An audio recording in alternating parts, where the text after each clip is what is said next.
원창국 목사, 이충만 목사입니다. 나쁜 짓을 하면 하나님이 나를 버릴까요? 라는 주제로 함께 얘기해 보겠습니다. 나쁜 짓은 뭐예요, 목사님? 나쁜 짓, 이게 죄론까지 가는 거예요? 혹시 너무 신학적인 것은 어려울 것 같고 나쁜 짓이라면 뭘까요? 그리고 그 나쁜 짓을 통해서 정말 하나님이 우리를 버릴까요? 한번 생각해 보겠습니다. 일단 어차피 별로 편안해하지 않는 주제이긴 하지만 죄에 대해서 좀 언급을 해야 될 것 같긴 해요. 성도들이나 혹은 전도를 할 때 가장 불편하게 들리는 소리 중에 하나가 당신은 죄인입니다 라는 표현, 죄를 지은 사람입니다, 뭔가 잘못을 한 사람입니다 라는 표현이라는 거예요. 나는 살면서 크게 잘못한 것도 없고 더더구나 법에 저촉되는 일을 한 적도 없는데 느닷없이 당신은 죄인이니까 구원받으십시오 라고 이야기를 하면 그렇죠.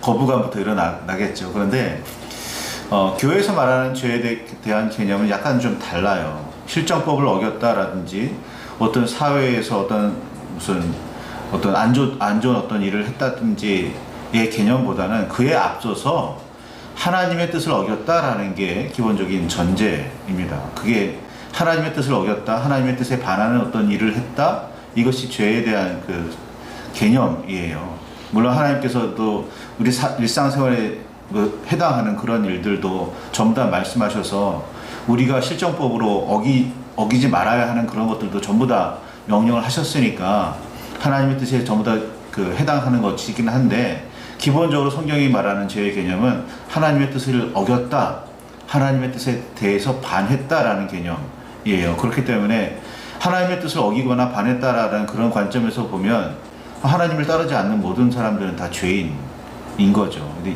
이 부분에 대한 그런 어떤 쉬운 설명들이 이렇게 많지가 않았어서 소통이 안 되는 부분이 좀 있기는 합니다. 어쨌거나 죄를 지으면, 잘못을 하면 버림을 받느냐?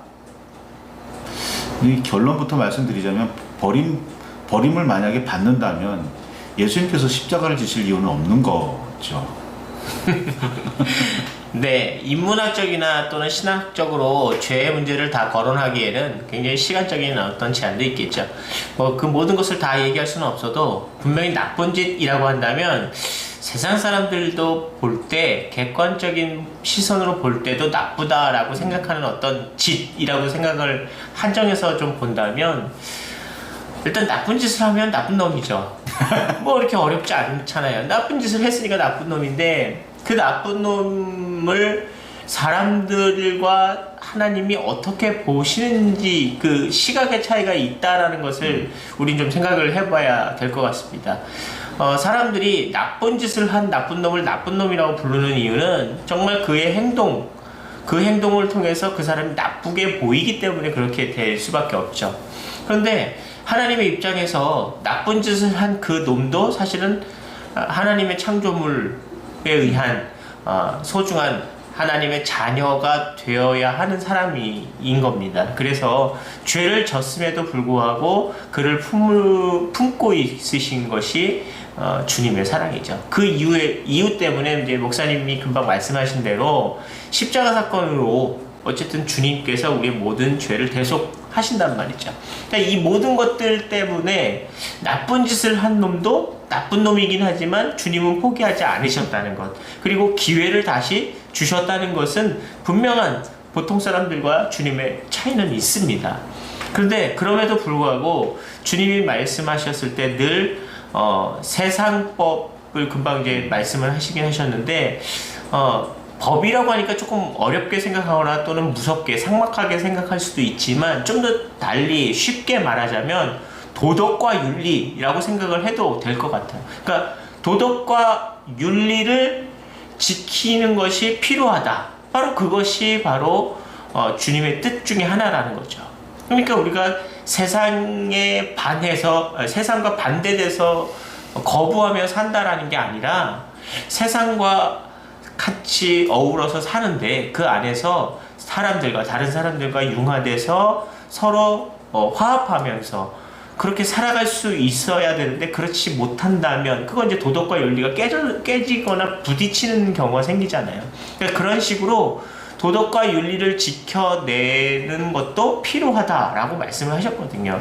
결국 우리가 세상법으로 보든 어쨌든 윤리적으로 보든 어쨌든 윤리적으로 잘못된 것을 나쁜 놈 또는 이제 그 도덕적으로도 문제가 있으면 나쁜 놈이라고 하겠지만 우리는 좀 더 한 발짝 더 나아가서 사람들에게 사랑을 베풀 수 있었던 이유도 우리가 주님한테 먼저 사랑을 받았기 때문에 그 사랑을 우리가 또 나눌 수 있다라고 말씀하잖아요. 그러니까 우리는 그 사랑을 이웃과 나눌 수 있는 그 이유는 우리가 주님께 배운 사랑을 우리도 실천한다라는 의미에서 볼 때 그래서 우리가 주님 앞에서 당당하게 사는 거죠. 주님 앞에서도 당당하고 사람들 앞에서 당당하고 당당한다는 표현이 이상한데 어쨌든 그래서 나쁜 짓을 한 사람은 분명히 나쁜 사람입니다. 그리고 나쁜 놈이죠. 뭐 비난받아도 마땅할 수도 있겠죠. 하지만 주님의 뜻에서 볼 때는 회개하고 주님 앞에 다시 돌아올 수 있는 가능성이 있는 사람, 그리고 또 마땅히 돌아와서 회복되어야 하는 사람이라면 적어도 나쁜 놈으로 끝나는 게 아니라 기다리고 계신다, 이렇게 표현을 할 수 있습니다. 근데 여기에서 우리가 뭐 하나님께서는 우리를 용서하실 준비가 되어 있고 아무리 죄를 지은 사람이라도 구원 받으시도록 길을 열어두셨다, 허용하신다라는 의미를 그럼 죄를 지어도 되겠네라는 그런 생각으로 나아가시면 안 돼요. 그렇죠. 죄를 방임하자는 게 아니라 죄를 지은 사람이라도 용서하시는 하나님이라는 거예요. 그렇죠? 그러니까 하나님도 죄를 죄는 반드시 벌하세요. 죄에 대한 벌이 없다는 게 아니라 벌을 받고 하나님께 다시 저 하나님의 품으로 돌아가겠습니다 라는 그런 마음가짐이 있다면 하나님께서 늘 받아주신다는 거예요. 벌을 회피하기 위한 방편이 아니라 내가 거기 잘못을 인정하고 거기에 대한 응당한 벌을 달게 받는다. 그리고 하나님께서 나를 다시 받아주시리라 난 믿는다. 여기까지인 거지. 그 죄를 방임한다. 혹은 뭐 마음대로 해라. 어떤 상황이든지 하나님께서는 품으실 거다. 이런 그 무책임한 태도는 아니라는 거 좀 새기셨으면 좋겠습니다. 그렇죠.